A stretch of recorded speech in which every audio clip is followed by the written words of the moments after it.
वो कहावत तो आपने सुनी होगी, एक बिहारी सब पर भारी। वो कहावत उन लोगों ने साबित करके बता दी कि वहां के भी जितने भी आईएएस ऑफिसर है, आईआईटी के जितने भी बंदे हैं, उन लोगों ने वो साबित करके बता दिया है कि बिहार में जितना भी एजुकेशन का लेवल है वो सबसे हाई है।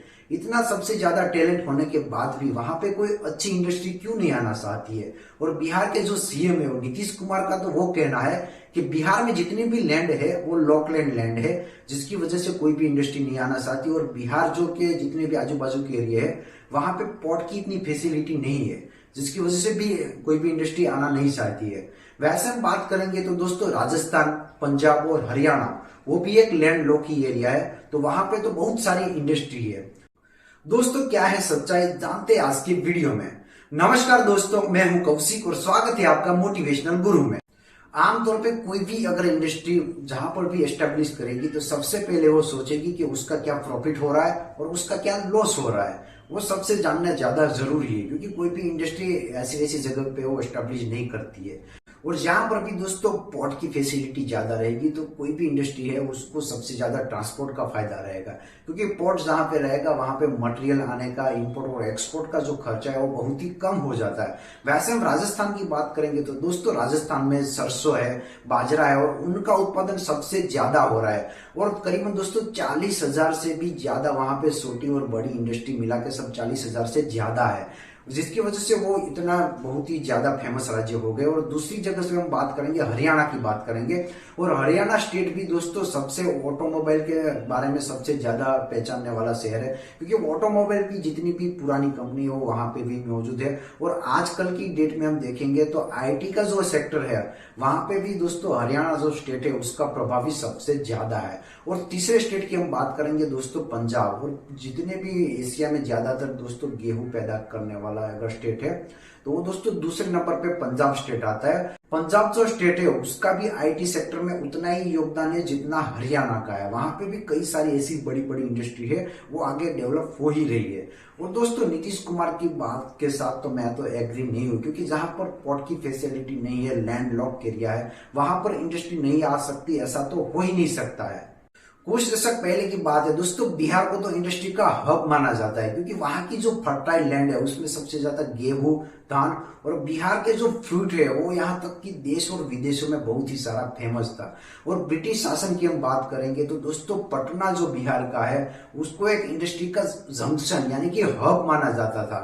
वहां पे भी सबसे ज्यादा इंडस्ट्री है। पर दोस्तों जैसे ही देश आजाद हुआ और 1952 में भारत के पहले प्रधानमंत्री जवाहरलाल नेहरू ने दोस्तों एक पॉलिसी बनाई थी जिसका नाम था फ्रेट इक्विलाइजेशन पॉलिसी। दोस्तों ये वो पॉलिसी थी, उसमें वो लिखा गया था कि कोई भी एक जो मेजर स्टेट है वहां पे सब इंडस्ट्री नहीं आना चाहिए। जितने भी भारत के स्टेट है वहां पे सबको इक्विलाइजेशन के हिसाब से देखा जाएगा, जिसकी वजह से जो सेंट्रल गवर्नमेंट है अगर कोई भी इंडस्ट्री कोई भी स्टेट में एस्टेब्लिश करना चाहती है तो उनको सब्सिडी भी देना चाहती थी। दोस्तों वो सब्सिडी की वजह से बिहार में जितनी पुरानी इंडस्ट्री है उस पे दोस्तों बंद होने के कारण पे आ गई, क्योंकि दोस्तों जो बिहार का जो स्टेट था वहां पे दोस्तों पोर्ट की फैसिलिटी नहीं थी, जिसकी वजह से जो ट्रांसपोर्ट का जितना भी इंडस्ट्री का खर्चा हो रहा था वो सबसे ज्यादा हो रहा था। ये पॉलिसी की वजह से कोई भी इंडस्ट्री है वो दोस्तों पहले बिहार को प्रीफर नहीं करती थी। बाकी जितने भी जहां पे भी अच्छे स्टेट थे, जहां पे ट्रांसपोर्ट की फैसिलिटी अच्छी थी, जहां पे लैंडलॉक एरिया नहीं था, वहां पे दोस्तों अलग अलग स्टेट में बड़ी बड़ी इंडस्ट्री स्थापित हो गई, जिसकी वजह से बिहार में जो पुरानी इंडस्ट्री थी वो दोस्तों आज बंद होने के आरे पे हो गई है। और बिहार दोस्तों इंडस्ट्रियल एरिया से धीरे धीरे बाहर ही होता गया। आज की डेट में हम देखेंगे तो इंडिया में जितने भी स्टेट है वहां पे दोस्तों डेवलपमेंट का काम तो चल ही रहा है, पर दोस्तों अकेले बिहार में ऐसा क्या हो गया है कि वहां पे जो है उसका विकास नहीं हो रहा है। दोस्तों उसके पीछे बहुत सारा रीजन है। उसमें से पहला जो रीजन है अनअवेलेबिलिटी ऑफ सफिशिएंट लैंड, क्योंकि बिहार में दोस्तों इतनी लैंड नहीं है। वहां पे जितनी भी लैंड है ना वो फर्टाइल लैंड है। और सूत्रों के अनुसार माना जाता है कि दोस्तों बिहार की जो 56% जो लैंड है ना वो फर्टिलाइन लैंड है। और वहां के दोस्तों 80% पॉपुलेशन है ना वो दोस्तों खेती पे निर्भर करते हैं। और वहां पे दोस्तों आज के हिसाब से हम देखेंगे तो खेती इतनी ज्यादा हो गई है और खेती में इतना बंटवारा हो गया कि सबके पास दोस्तों छोटे छोटे लैंड के टुकड़े हो गए, जिसकी वजह से कोई भी इंडस्ट्री को अगर वहां पे एस्टेब्लिश करना है तो सबसे पहले तो वहां पे उसको लैंड ही नहीं मिलती है, जिसकी वजह से वो एस्टेब्लिश नहीं कर पाता है। दोस्तों लैंड भी अगर मिलती है तो इतने वहां पे छोटे छोटे टुकड़े हो गए, जिसकी वजह से सब लोगों को मतलब गवर्नमेंट जितनी भी पॉलिसी है, गवर्नमेंट का अप्रूवल है, वो लेने में ही दोस्तों सबसे ज्यादा टाइम लग जाता है, जिसकी वजह से इंडस्ट्री वहां पे अब आना नहीं चाहती है।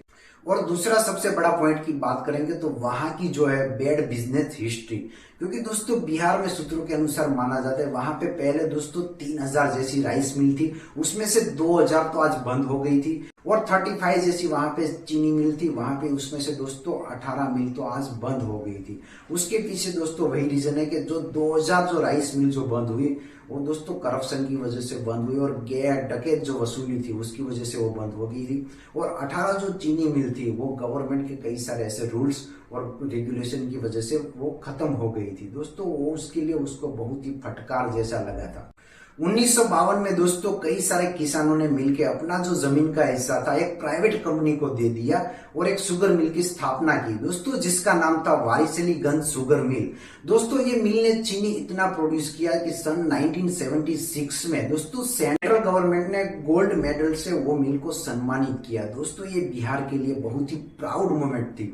उसके एक साल बाद जैसे ही 1977 आया, बिहार की जो स्टेट कॉर्पोरेशन थी उसने वो मिल को कब्जे कर लिया, जिसकी वजह से अगले 16 साल में दोस्तों वो मिल में इतना करप्शन हुआ, इतना डकैती हुआ कि वो मिल अगले 16 सालों में दोस्तों बंद ही हो गई। वो मिल जैसे ही बंद हुई दोस्तों ये बिहार के लिए एक काला दिन ही माना जाता था। तीसरे पॉइंट की हम बात करेंगे तो दोस्तों वीक पॉलिसी इंप्लीमेंटेशन। बिहार सरकार अगर कोई भी इंडस्ट्री को इनवाइट करना चाहती थी तो उसके लिए वो पॉलिसी तो बना देती थी, पर उसके बाद जो इंप्लीमेंटेशन की जब बारी आती थी तो उस पे वो जीरो थी, जिसकी वजह से कई सारी ऐसी इंडस्ट्री थी जो बिहार में आ तो गई और गवर्नमेंट की सपोर्ट की नई वजह से वो चली भी गई। और साल 2015 की हम बात करेंगे तो दोस्तों नीतीश कुमार ने एक पॉलिसी स्थापना की थी, पोस्ट प्रोडक्शन पॉलिसी। ये पॉलिसी में वो कहा गया था कि कोई भी इंडस्ट्री है अगर बिहार में आ सकती है, आ जाएगी तो उसके बाद गवर्नमेंट उसको पूरा सपोर्ट करेगी, उसको सब्सिडी भी देगी और लोन भी देगी।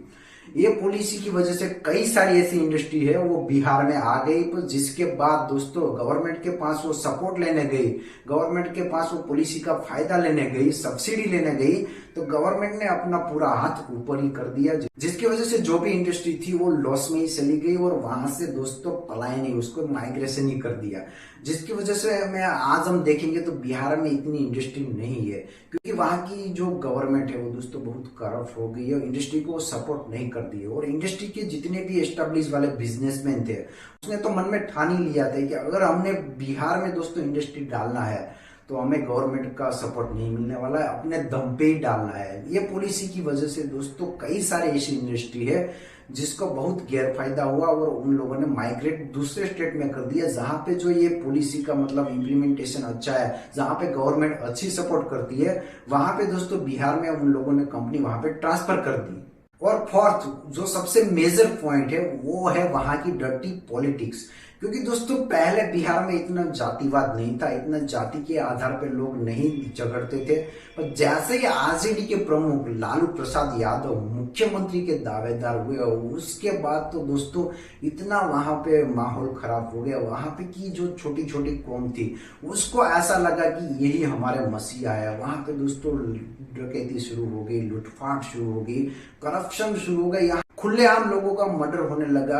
वहां के जो आईएएस ऑफिसर थे, कलेक्टर थे, उसका भी मर्डर करने में लोगों को दोस्तों हिचकिचाहट नहीं हो रही थी, खुलेआम मर्डर कर दे रहे थे, जिसकी वजह से बिहार का नाम उतना खराब हो गया कि कोई भी इंडस्ट्री उसके सपोर्ट पे वहां पे नहीं आ रही थी, क्योंकि वहां पे उसको प्रोटेक्शन नहीं मिल रहा था। रास्ते पे लोगों को लूट रहे थे, रास्ते पे जाओगे तो आपकी बाइक लूट लेंगे, आपके पास जो सामान है वो लूट लेंगे, उतना वो उसका नाम खराब हो गया था। वो इंडस्ट्री जितनी भी थी उसके मन में दोस्तों इसके प्रति नफरत हो गया, जिसकी वजह से बिहार में इंडस्ट्री आना अभी चाहती ही नहीं है।